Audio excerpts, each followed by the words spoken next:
भर में कुछ ही ऐसी ऐतिहासिक संरचनाएं हैं जो धार्मिक और ऐतिहासिक सिद्धांतों को लिंक करती हैं।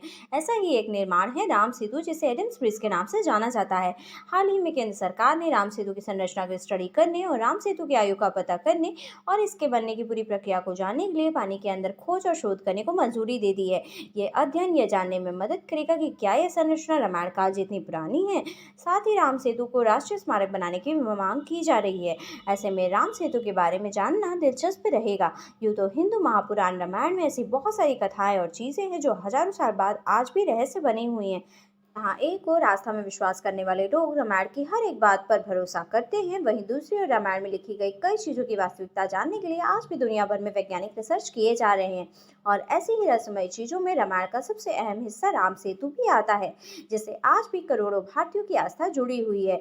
हिंदू धार्मिक ग्रंथ के अनुसार ये एक ऐसा पुल है जिसे मर्यादा पुरुषोत्तम भगवान श्री राम ने वानर सेना की मदद से लंका पहुंचने के लिए बनवाया था। महर्षि वाल्मीकि द्वारा लिखी गई रामायण के अनुसार जब श्री राम और उनके छोटे भाई लक्ष्मण सीता जी के हरण के बाद रावण के से युद्ध करने के लिए लंका पहुंचे, तो उनके लिए सबसे बड़ी समस्या थी रावण की लंका तक पहुंचना, क्योंकि इसके लिए उन्हें अपनी वानर सेना के साथ इस विशाल समुद्र को पार करना था और इसके अलावा लंका तक पहुंचने का दूसरा कोई भी रास्ता नहीं था। जिस वजह से भगवान श्री राम ने समुद्र देव के आग्रह पर राम सेतु बनाने की योजना बनाई।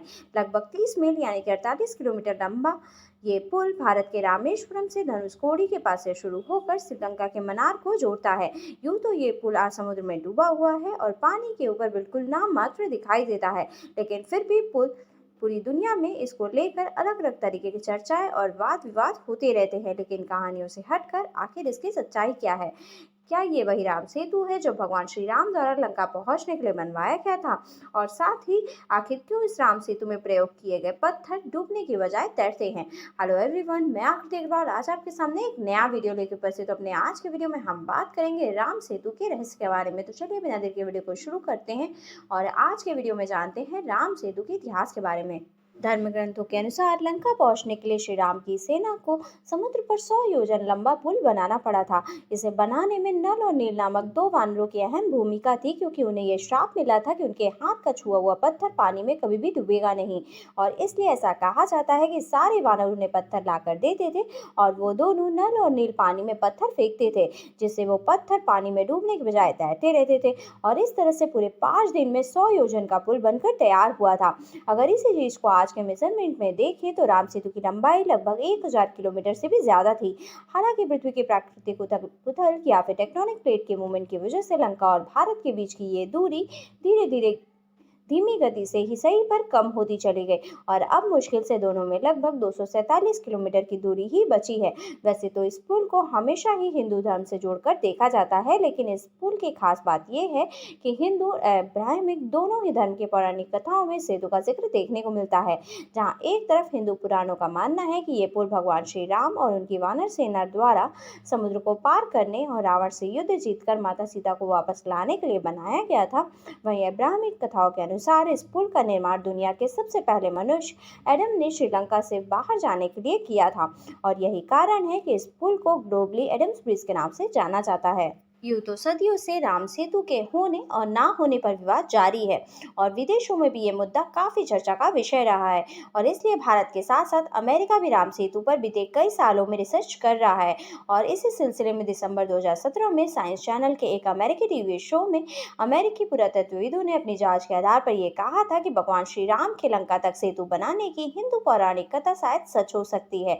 ऐसा इसलिए भी कि रिसर्च के दौरान ये पाया गया कि भारत और श्रीलंका के बीच लगभग 50 किलोमीटर लंबी ये रेखा जिन चट्टानों पर टिकी हुई है वो 7000 साल पुराने हैं, जबकि जिस बालू पर ये चट्टानें टिकी हैं वो लगभग 4000 साल पुराने हैं। समुद्र में गिरी ये चट्टानों की गहराई लगभग 3 फुट से लेकर 30 फुट के बीच है। विज्ञान का ये मानना है कि राम सेतु काल्पनिक नहीं बल्कि आज से हजारों साल पूर्व इसका अस्तित्व हुआ करता था। सन 1480 में एक चक्रवात की वजह से ये सेतु डूब गया और समुद्र का जल स्तर बढ़ने की वजह से पूरी तरीके से डूब गया।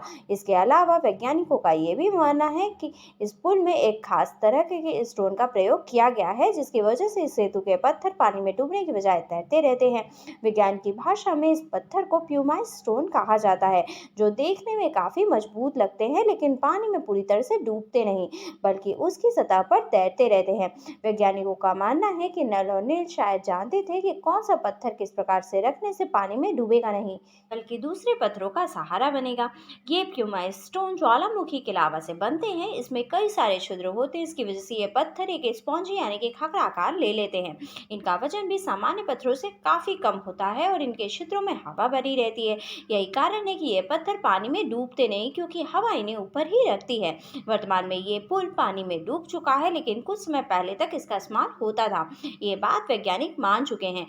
15वीं शताब्दी में इस पुल पर चलकर रामेश्वरम से मन्नार तक जाया जाता था, लेकिन उसके बाद समय पर डाले तो इतिहासकारों के अनुसार कई बार आए तूफानों में ये पूरा पुल नुमा ढांचा पानी में डूब गया।